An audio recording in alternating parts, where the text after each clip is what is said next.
Okay, then hello everyone. Welcome to my compiler sessions. In the last year, Try Swift, I gave a talk about the performance of the Swift and in the aspect of the speed. But this year, I will give a talk about the performance, but in the binary size. So let me briefly introduce myself. I'm Yuta Saito, graduate student at Washington University.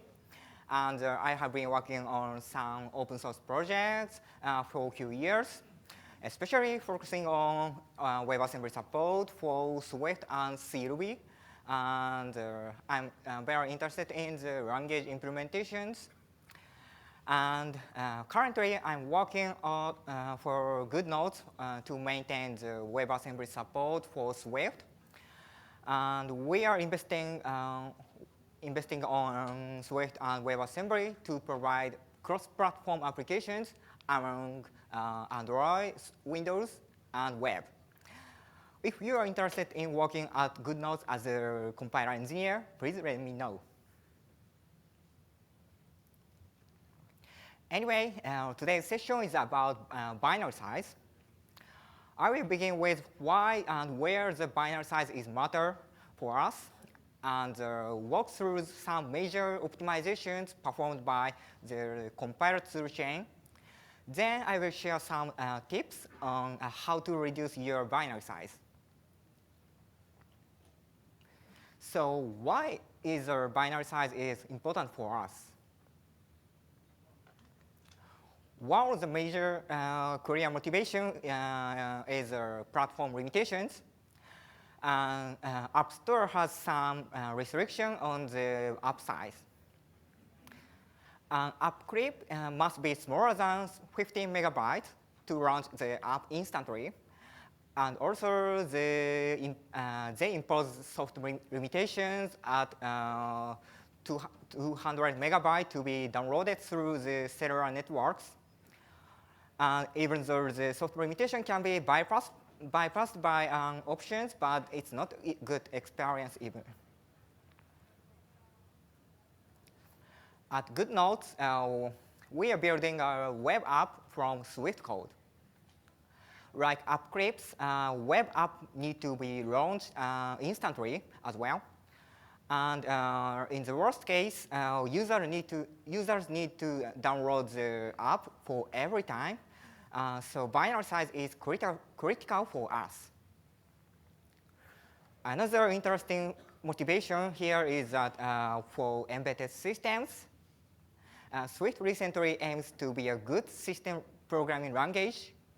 And embedded systems usually have very restricted resources on memory size and storage size. So binary size is critical for us. Then, how do you reduce the app size? Let's ask the compiler. The Swift toolchain applies various optimizations through the build pipeline. This is a simplified figure describing the pipeline to build an executable binary from Swift source files. And roughly speaking, there are 3 optimization steps: Cell optimizer, LLVM optimizer, and link optimizer. The first one, Cell optimizer, performs various optimization on Cell, which is a Swift-specific intermediate representations. And this optimizer understands the Swift type system, and it's agnostic from compilation target. So it applies relatively high-level optimizations. The second one, LLVM optimizer, performs mid-level optimizations on LLVM IR, which is nearly target independent. It's nearly representation lowered from the cell. And this optimizer included in the Swift compiler. So this applies both Swift-specific optimizations and language-agnostic optimization provided by LLVM. The final one, link optimizer, it applies very low-level optimizations on target-dependent object files. Linker is agnostic, language agnostic component, so it does not perform any Swift-specific optimizations. However, Linker knows all program inputs, so it can apply some cross-object files optimizations. Then let's see some of the basic optimizations. Let's say we have a Swift source like this, and the optimize me functions calls 3 functions while returning multiplied number of the input. Then, do you see any optimization opportunities here?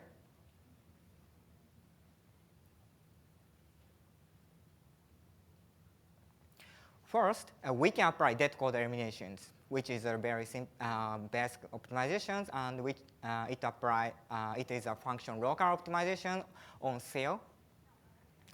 As you may know, we can remove operations whose result is not used, and the operation does not have any side effect.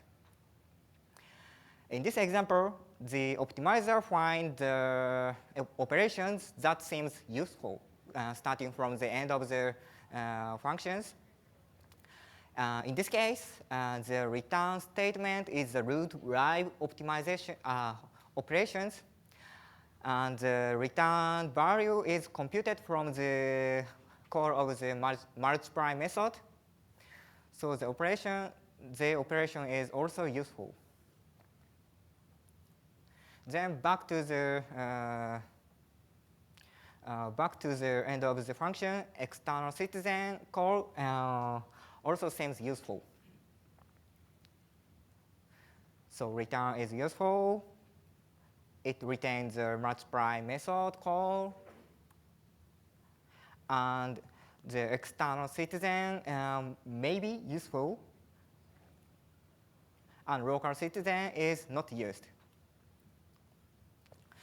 You may wonder why local citizen is not useful, even though the external citizen is maybe useful. Because the local citizen is defined in the same module, and the compiler knows its implementations. The implementation just returns a constant value and no memory operations at all. So compiler can prove that it has no side effect. On the other hand, external citizen is defined outside of the module. So we cannot know the implementation details. So compiler conservatively marks it may have side effect.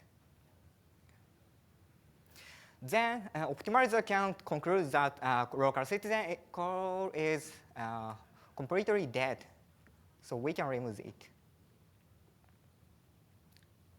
Next, we can remove code at function level. After the dead code eliminations, you can find that local citizen function is not used from anywhere in this module. And we know that there is no external users because it's declared as internal functions. Also, is multiple of 2 method is not called anywhere. So we can remove the implementations for the both for int and string. However, even though multiply method is defined under string is not actually used, we cannot remove the definition at this stage because the multiply method is called through the protocol indirectly. Having said that, still optimizer applies dead function elimination in some stages repeatedly, and we can eventually remove the multiply function in the string defined under string after applying the generic specialization or something like that. So there are many other interesting optimization like function merging, outlining, and also code generator applies many instruction selection. Also optimize the code size, but I don't have enough time to introduce more optimization today, so let me skip that. After compiler generate object files, linker aggregates all program inputs. At this stage, linker performs language agnostic optimization at very low level, as I mentioned before. One of the size-related optimization is linker ZC. In this context, ZC is not something like memory management, but it's garbage collection against linker input.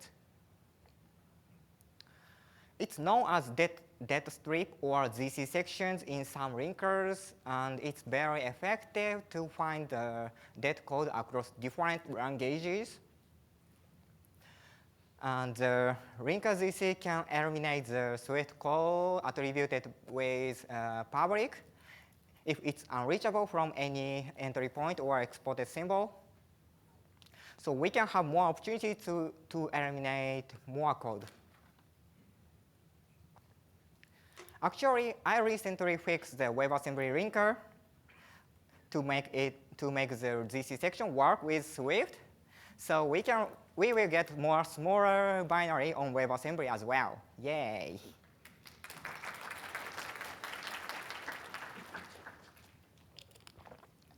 To fix this linker ZC, I have to propose a new object file relocation type in the WebAssembly object file spec and implement it LLVM and so many things. However, it's language agnostic, but this means that linker cannot understand Swift-specific data structures like vtable or written stable entries. So it's practically not enough for cross-module data code eliminations. So I introduced the internal of the optimizations, but then, based on that knowledge, let's write size-friendly Swift code. First of all, if you'd like to optimize your app, please don't guess, measure. LD64, which is a platform linker on Apple platform, has a link map options to emit the details of the linked binary contents, and it shows where each piece of the sections came from. This is something like performance profiler for binary size. You can find the bottleneck of your binary size. After profiling your binary, the first step will be reducing your source code. Unfortunately, Swift compiler does not have good support on data code diagnostics, so so you need to use external tools like Periphery to find data code from your code base. As I explained, most of the data code can be optimized that way, but optimization is not a free lunch, so you need to pay time to optimize for each build repeatedly. So it's still better to remove data code by yourself as much as possible. If you're using third-party dependencies, please consider using system-installed library instead. In terms of the code size, system library is almost free.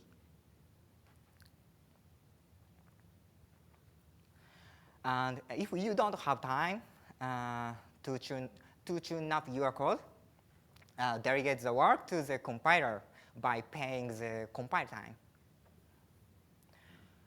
to help the compiler to remove the more dead code, making public protocol internal would help dead function elimination a lot. Because method implementation used to conform the public protocol are always marked as a live, even though the method implementation itself is defined as internal. If you cannot internalize all protocol entries, splitting a part of them will be still helpful. Also, reducing call of the virtual function is helpful to reduce live functions.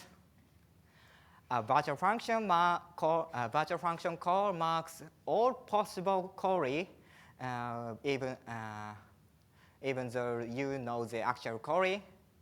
If you know the actual query, please use the static function call as much as possible.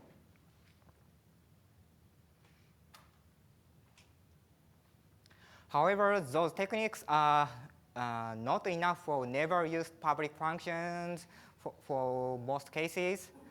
And this is because each compiler process cannot see how the current compiling module will be used by dependents. So Swift currently experimentally support link time optimizations to mitigate such cross-module related code. So the basic idea here is that the linker knows all object files, so we can prove more unreachable code by analyzing code across modules at LLVM-IR level. This idea is well known in traditional C-oriented languages, but it's, the new idea here is that the link time optimizer now understands the virtual function table structure. So the optimizer can understand more rich representation even while knowing the all program inputs. This optimization is still experimental and not production ready yet, but it's very promising approach. And we have another extreme approach called embedded Swift. This is designed for building programs for embedded devices. And in this mode, some of language features are unavailable, and only subset of the runtime library is provided. And all generic functions are specialized, so we don't need to have a witness table at all. So no virtual function call here, and it means calls through protocol are always direct call. Also, it changes its compilation model at all, and all modules are linked at C level and compiled into a single object file to allow more optimization within a single compilation unit. And with this mode, we can apply further optimizations and produce extremely small binaries. Applying those techniques, we can use Swift on very restricted environment like embedded devices. Today, I'd like to demonstrate it on Playdate. Do you know Playdate? Which is a small video game console device developed by Panic. Then, can you see my device here? Okay. I have an actual device today, and set up my iPhone here, and okay, I have an example demo application, and it runs Swift.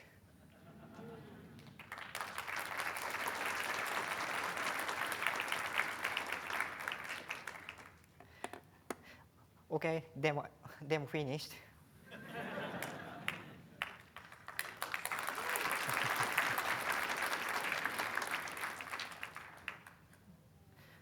And this demo project is published on GitHub, and it's 63 kilobyte, and it's very small.